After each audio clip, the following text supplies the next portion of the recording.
அனைவருக்கும் வணக்கம். இன்று நாம் தெரிந்து கொள்ளக்கூடிய ஒரு தகவல் என்ன அப்படின்னா, ராமாயணத்தில் பயன்படுத்தப்பட்ட போர்க்கருவிகள் என்னென்ன அப்படிங்கிறது தான் நம்ம பார்க்க போகிறோம். வால்மீகி ராமாயணத்தில் குறிப்பிடப்பட்டுள்ள இந்த போர்க்கருவிகள் என்னென்ன அப்படின்னு பார்க்கலாம்.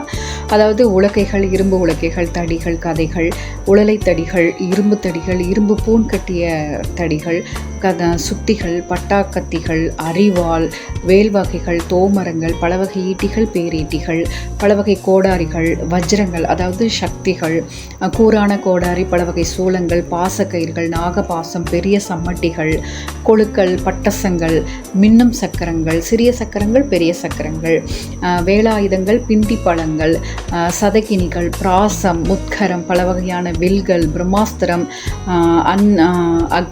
அக்னியாஸ்திரம், ஜதக ஆஸ்திரம், கர்ணயாஸ்திரம், அஷ்ட அம்புகள், சுத்திபானம், அர்த்த சந்திரபானம், சூரிய முகபானம், சர்ப்ப முகபானம், அடுத்ததாக அர்த்த சந்திரபானம், முதலை முகபானம், 5 தலை நாகபானம், கழுதை முகபானம் போன்ற எண்ணிலடங்கான பான வகைகள் அஸ்திரம், அச்ரம் என்ற பெயரால் கொடுக்கப்பட்டிருக்கு.